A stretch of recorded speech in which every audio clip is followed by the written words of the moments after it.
नमस्कार दोस्तों, कृष्णांक ज्योति YouTube channel में आपका स्वागत है। दोस्तों, कितना महत्वपूर्ण फल देता है केतु हमने जाना। तीसरे भाव का केतु विशेषकर और अचानक फल देने वाला ग्रह 1.5 वर्ष एक राशि पर रहता है, राहु की तरह। राहु और ये साथ साथ ही गति करते हैं।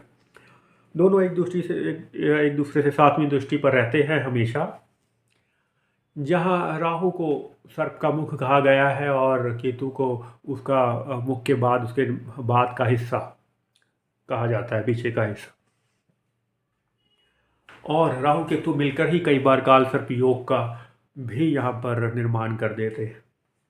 चलिए खैर, उस विषय को किसी और दिन देखेंगे। यहाँ पर चतुर्थ केतु, उसके विषय में जान लेते हैं दोस्तों। पहले उसके अच्छे कर्मों के विषय में जान लेते हैं। यदि केतु चतुर्थ भाव में हो तो व्यक्ति अपनी मेहनत से, अपनी बुद्धि बल से जो है अपने बिजनेस जो स्टार्ट किया है उसने, उससे वह सफलता प्राप्त करता है।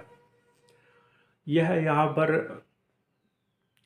डिले कर देता है चीज़ों को। केतु 34 वर्ष की आयु तक व्यक्ति को यह समझ नहीं आता कई बार कि उसको नौकरी करनी चाहिए, उसके वो अपने पिता का व्यापार जो है वो संभालना चाहिए, या फिर उसको अपना कुछ करना चाहिए। हालांकि व्यक्ति को विशेष सफलता उसी काम में मिलती है जो वो खुद करता है, इंडिपेंडेंट पूरी तरीके से अपना नया कार्य जो आरंभ करता है उसी से वह विशेष सफलता प्राप्त करता है। और व्यक्ति राजयोग को उपलब्ध होता है। चतुर्थ भाव का केतु, आलसी नहीं होना चाहिए व्यक्ति को कभी भी।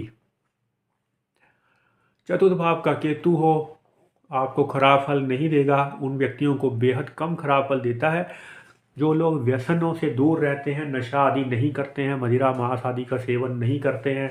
उनके जीवन में केतु जो है उतनी उथल पुथल नहीं करते हैं, क्योंकि यह एक आध्यात्मिक लक्षणों वाले ग्रह माने जाते हैं। यदि केंद्र में आपके चतुर्थ भाव में केतु आ गए तो व्यक्ति में या तो आध्यात्मिकता के लक्षण आएंगे। व्यक्ति ज्योतिष के ग्रंथों के विषय में हो, प्राचीन ग्रंथों के विषय में, या मंत्रों का ज्ञान होना, या संन्यास जीवन क्या होता है, इस विषय में व्यक्ति की रुचि रहती है। और कई बार जीवन में इस तरह के दोराहे पर भी खड़ा देखा गया है कि क्या वो भौतिक जीवन अपनाए या संसारिक जीवन में जाए, या फिर संन्यास को उपलब्ध हो जाए।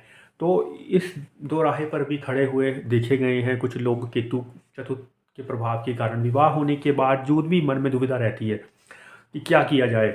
हालांकि ये नहीं है कि वो संसार त्याग देते हैं, संसारिक जीवन में कोई खास परेशानी उनको नहीं होती। चतुर्थ भाव के केतु यहाँ पर माता के लिए कई बार कष्टकारी सिद्ध होते हैं, विशेषकर मंगल की राशि में हो, विशेषकर जब नीच राशि के केतु यदि चतुर्थ भाव में बैठ जाए।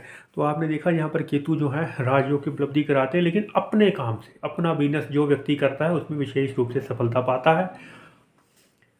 छल कपट से व्यक्तियों को दूर रहना चाहिए यदि केतु चतुर्थ भाव में है।